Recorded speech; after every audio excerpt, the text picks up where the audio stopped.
Scrappy people, Traci Reed here today, back with another edition of my Think Outside the 12 by 12 series. Today we are going to be creating a 12 by 12 layout, the second in the series, with not 12 by 12 papers. So the whole point of this series is to show you how you can use printables to create 12 by 12 layouts even if you don't have a 12 by 12 printer. So today the lesson that we're going to be learning is how to back a cut file. So I've got my cut file cut and my little pieces for backing it printed out, but I want to show you how we got here. So let's hop over to the computer for a minute and figure that out.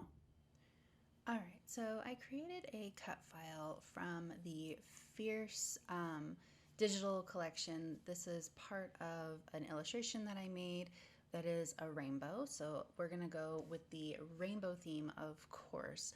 So two things. One, I just created this cut file at about a 12 by 12 because it's just easier that way. But for my page specifically, I want it to be about 9.5 inches. But I need to make sure that I resize the cut file and the cut file inserts the same. So I'm gonna go ahead and copy and paste this over to the other cut file, and you can see there's no lines on this yet, so we need to trace it. I don't know why sometimes Silhouette will auto do the lines and sometimes it won't, but it's not a big deal because I created these in black and white, so I can just go ahead and hit this open trace panel, then use the trace tool, select trace area, and trace. Then I want to delete all of this and then do the same thing again with this cut file. Select trace area, trace, and then delete the cut file itself. So I want my cut file to be about 9.5 inches, and you can see up here that it is 10.323. So I'm going to do 9.67, I believe is the exact measurement. And then I want to do that again here. You can see it's slightly smaller. So I'm going to go ahead and do 9.5 for these. And then we can just go ahead and layer them over and make sure, oh, it didn't do it. So testy. 9.5, oh, it doesn't really matter. That's why, because it doesn't line up perfectly because they're spaced out. So obviously when I go to fill the cut file, they won't be so tall because they'll be on top of each other. Anyway, they're both now resized to the correct size. Now these I'm going to show you how to do two different ways. These are the fill in the cut lines. I can just cut this cut file the way that it is and we are good to go. These, we can do two different things. One, we can fill them in Silhouette and just print and cut, or we can use like the Traveler's Notebook size papers or 8.5 by 11 papers that we have printed and hand cut these out using the actual cut file as a guide. So you would just use these inside parts of this cut file and trace around the paper that you want to use if you were going to fill these by hand. Now I'm going to fill them in Silhouette so that I can just print and cut them. So I'm going to go ahead and put them back where they were. I'm going to delete this. And I need to change this canvas size to 8.5 by 11. Turn on the registration marks so that I know that they're gonna fit. Now I'm gonna have to separate these and sort of like rotate them so that they will fit on this canvas. And I probably will have to use a couple of different prints, but that's okay because I'm going to print and cut a couple of embellishments from the Fierce collection as well, so I can just fill in the space with that. Okay, so I've released the compound path, so now I can move these independently of each other.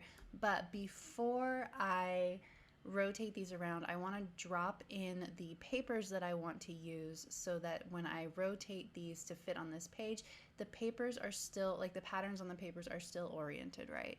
So I'm going to go to the Fierce collection and I'm going to go to the 12 by 12 papers. These are the stickers. So we want to go into the kit, open up the 12 by 12 papers, and I'm going to do these in rainbow order, of course.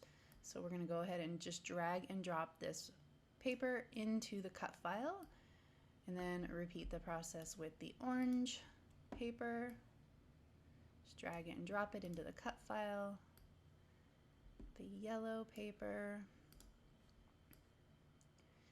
Now this is just filling these with the correct papers, and then when I go to print and cut, it will print everything out that I want to have done without wasting any paper, without having to manually go in and cut this, because I know that I'm terrible with like the whole tracing thing. Like I can do it and it's fine, but I don't enjoy it. So why not make it easy on myself and do it this way? Okay, so now these are all filled. Perfect. And now I can rotate them. I'm thinking at least 2, maybe 3 different cut files, but just rotate them along the width or along the height of this page so that as many as possible will fit in here. It's okay if you have to rotate them sort of wonky, because it doesn't matter. They're just going to get cut out and you can put them correctly on your page. Ooh, I might be able to get all of these on one page. What do you think? Let's see.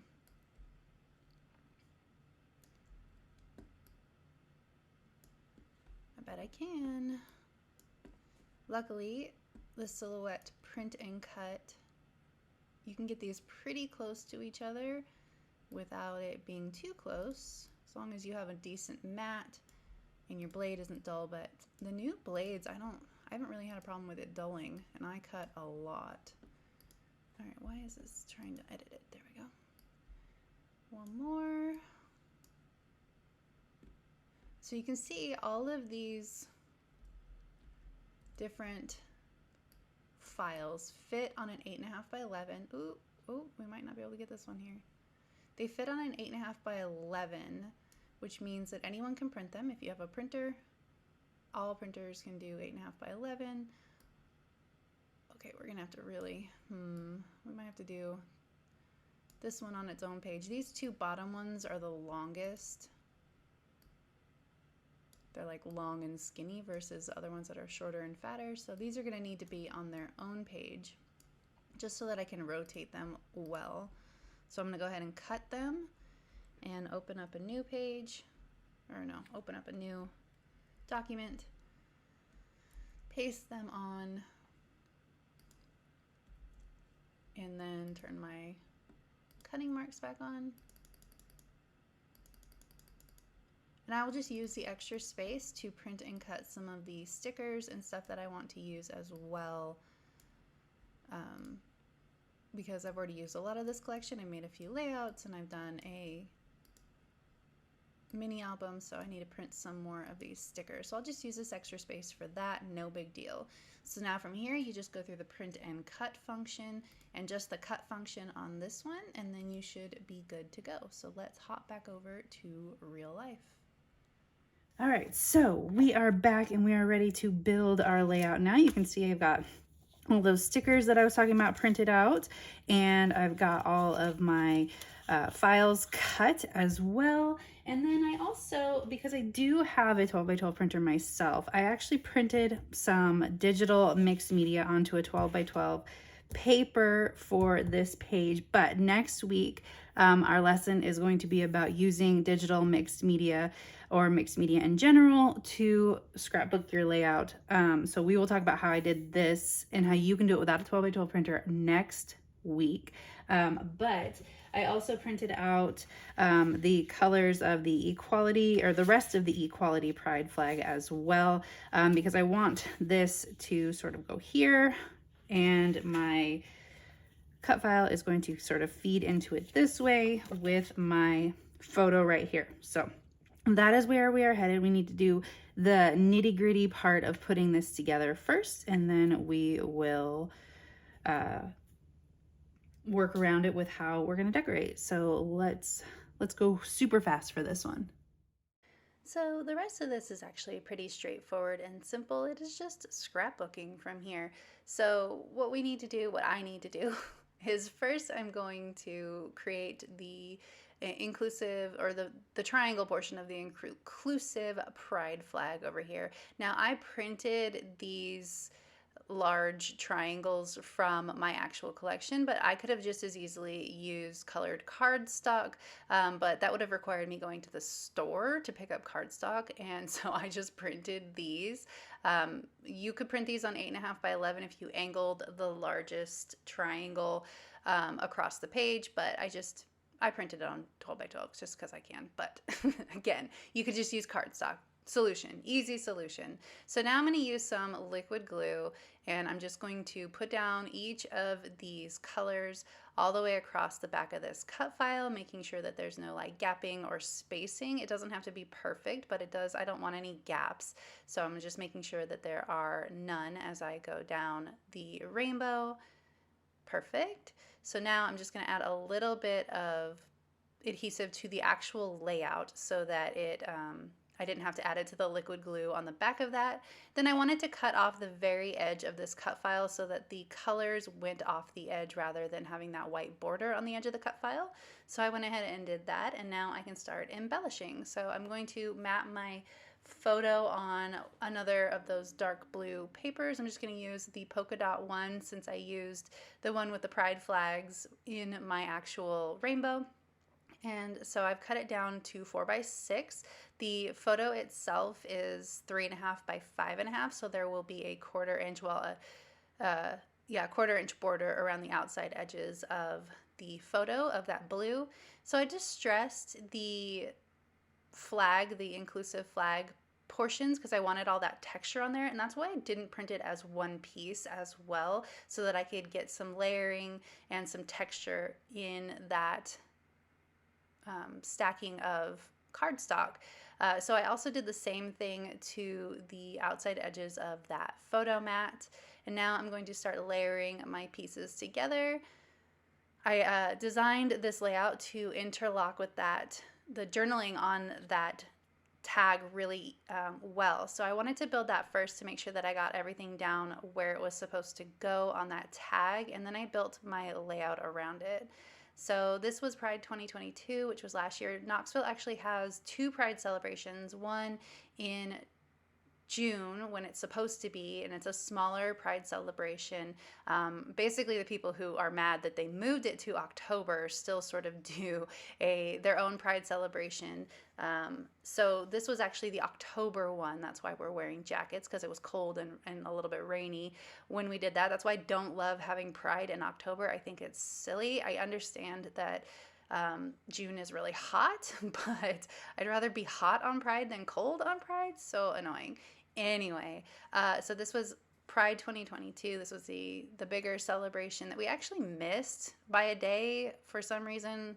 We couldn't get our stuff together. So we walked around the festival, and it was Ren's first Pride, living as her authentic self. So it was really special to us.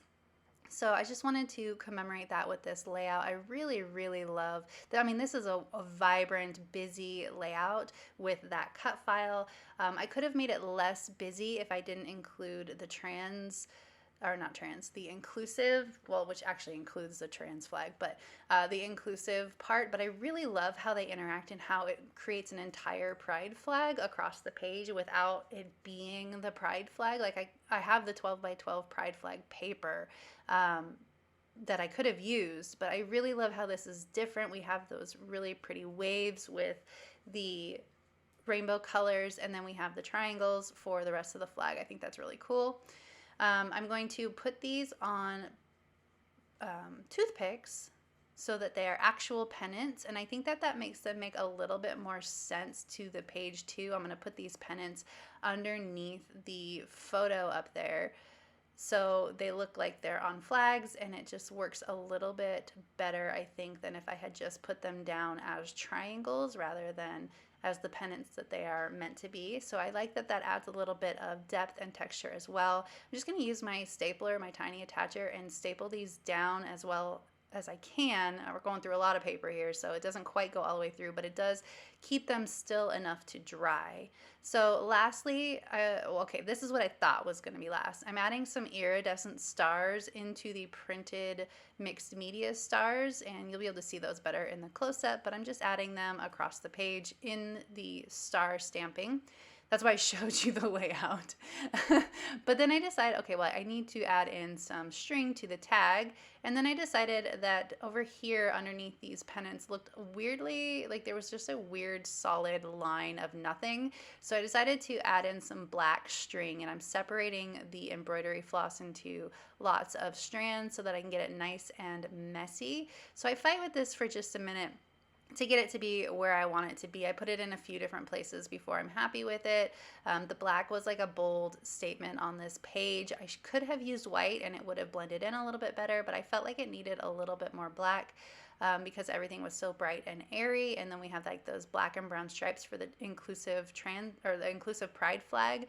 So I felt like we needed just a little bit more black, and I think that that really made this better.